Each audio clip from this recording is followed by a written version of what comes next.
Greetings, everyone. It's Valerie Ling here. How are you?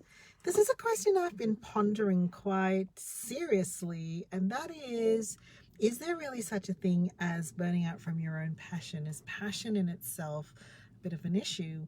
A couple of years ago, I probably would have straight down the line said that in effect is maybe not quite the right question to ask, because it's not the passion that is the issue. It's what we do with that passion that is the issue, whether we don't switch off and we keep pursuing it and we're driven to the point of exasperation and we just override our own needs to take care of ourselves and to rest, etc., etc. So a few years ago I would have said that is the thing. This year, I'm wondering whether there is a different take or a different slant to this conversation. And it's something that I've been asking my own teammates at the place where I work. So the context is that we have been contemplating a particular project, and it's a project that I usually do because it's right down my line. But given that I'm having some time off this year, I wanted to honor that and not do it. However, I thought that I should bring it to the people who work with me and say to them, do you want to do this? And I made it, I guess, a somewhat challenging thing, because I said that it had to be a unanimous decision. We had to make the decision as a whole. And if I got a unanimous answer, and they, wouldn't necessarily know what everybody else was saying, although they all did reply all to the emails, which I was I was surprised. I don't know, pleasantly, I was just surprised. I just thought that I would just get, the replies rather than the reply all. But I was dead serious, dead serious. It had to be unanimous. If one person said that they didn't think it was a good idea, then, we wouldn't do it. And the email that I sent was to say that here's the opportunity.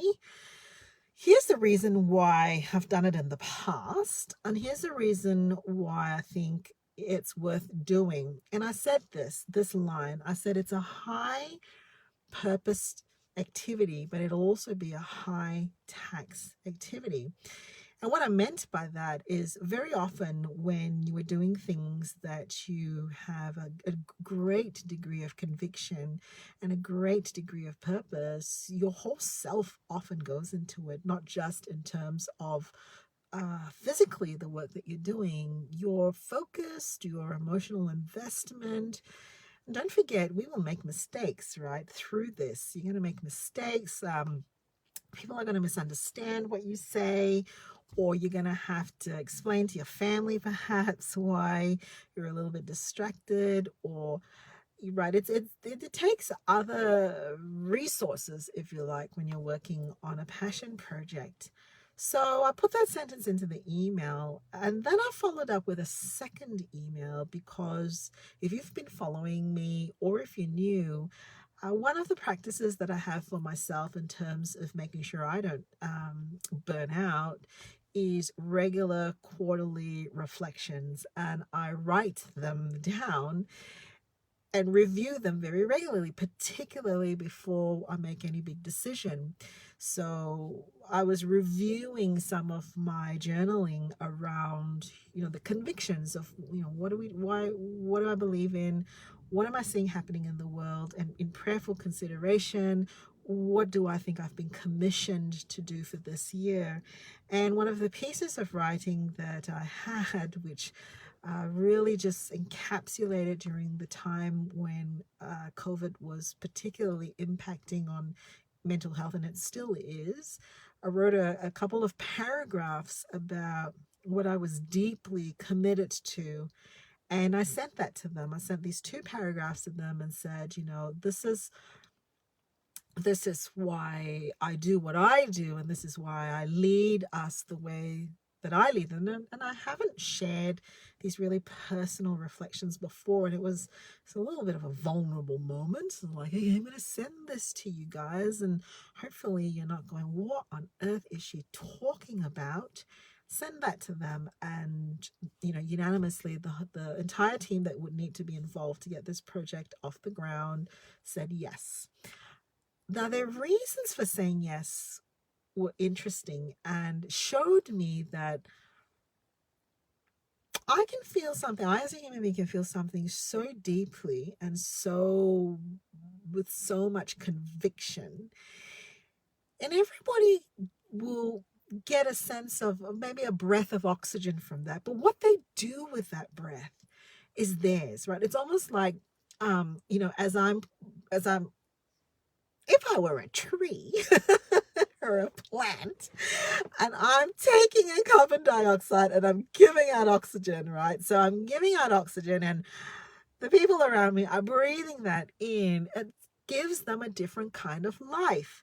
One of them said to me that, in the midst of maybe their personal stories from their own history, this small piece of work, though it would have a lot of effort and be a high cost, gives for them a sense that they're doing something to make a difference for other people.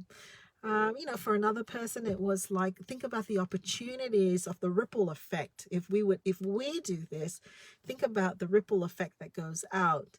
And each gave me a beautiful vignette back of what happens when that oxygen goes out to them. And in this project, I've actually realized that, what, it's not passion that burns us out, and it's not just the overworking bit, right? It's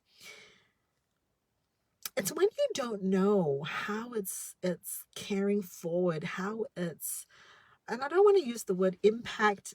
Recently I've been talking about inspirational and aspirational.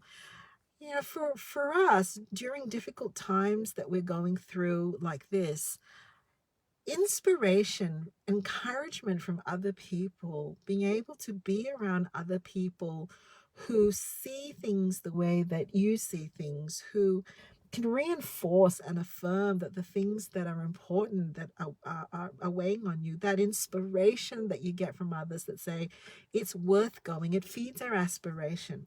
It feeds then for us how our eyes can be lifted up from the situation that we're in, and to have some aspirations for how we might then take some small steps or just steps towards that difference of making a difference. Having had coffee with a very new friend today, I certainly felt this way. I actually had coffee with a stranger whom I basically saw on the corner of my local cafe, recognized who they were, and I was having coffee with my husband and said, "Hey, do you think it would be like totally weird if I like just went up to that stranger and said, 'Hey, I'd love to have a coffee with you and, chat with you about some stuff, some ideas that I have, and who knows, maybe you and I can work together.'" And my husband said, "If you were asking your children, they'd say, 'No, don't do it.' But seeing as you're having coffee with me, he's like, 'Go do it.'" And so I ran up to this the stranger, and said, "Hey, let's do coffee," and had coffee with them today. And I parked my car in a car spot that was directly in front of the cafe, because it was just a 1 hour car park spot, because I had the feeling that the coffee would extend over a few hours, and it did. I think it landed up being a 2 hour conversation, and I kept my eye on my car just to make sure that nobody was going to come and give me a ticket. And it was one of those inspiration into aspiration conversations. It's worth it. Sometimes people can look at you and say, "Oh, great ideas, big ideas, dreams, they'll never work." Or, blah, blah, blah. I mean, okay, yes, if you're thinking about building an ice castle in the Sahara, maybe. But if you're talking about things that come from deep convictions that have existed for a long time, and you have a history of working on it and contributing in that space and doing, small bits in your work, that likely is not a fluffy idea. There's probably some worth, some substance in it. And more importantly, it represents who you are. You got to find other people that will share that will provide you the inspiration to help you to shape the aspirations, right? So aspirationally thinking, yeah, there's some practical things we've got to figure out. How are we going to do this? How are we going to get there? How much money are we going to need? Who do we need to involve? Those are really important questions. But don't let that be killed at the inspiration stage. Allow yourself to breathe that inspiration, because you might be that plant is horrible, but what other thing like breathes in and breathes out oxygen? Only plants, seaweed maybe. Have to look that up. Maybe seaweed. But anyway, do you want to be I digress. So you could be breathing out oxygen for someone else. Let that be. Let that go. Then think aspirationally and figure out the practicalities. But don't get stunted at the practicalities. I think that's the part that can really burn when you're a passionate person, because you're trying so hard to prove yourself. You're trying so hard to prove that this is the right thing to do. And we just churn and churn and churn, and we burn. Well, that's all I have for you for this little soundbite. Until we're not going to meet, but we might. If I see you at a cafe, or if you see me at a cafe and you're like, should I go up to her and say hello? I would hope that you would, because you never know. It could be a meeting of inspiration into aspiration. Catch you later.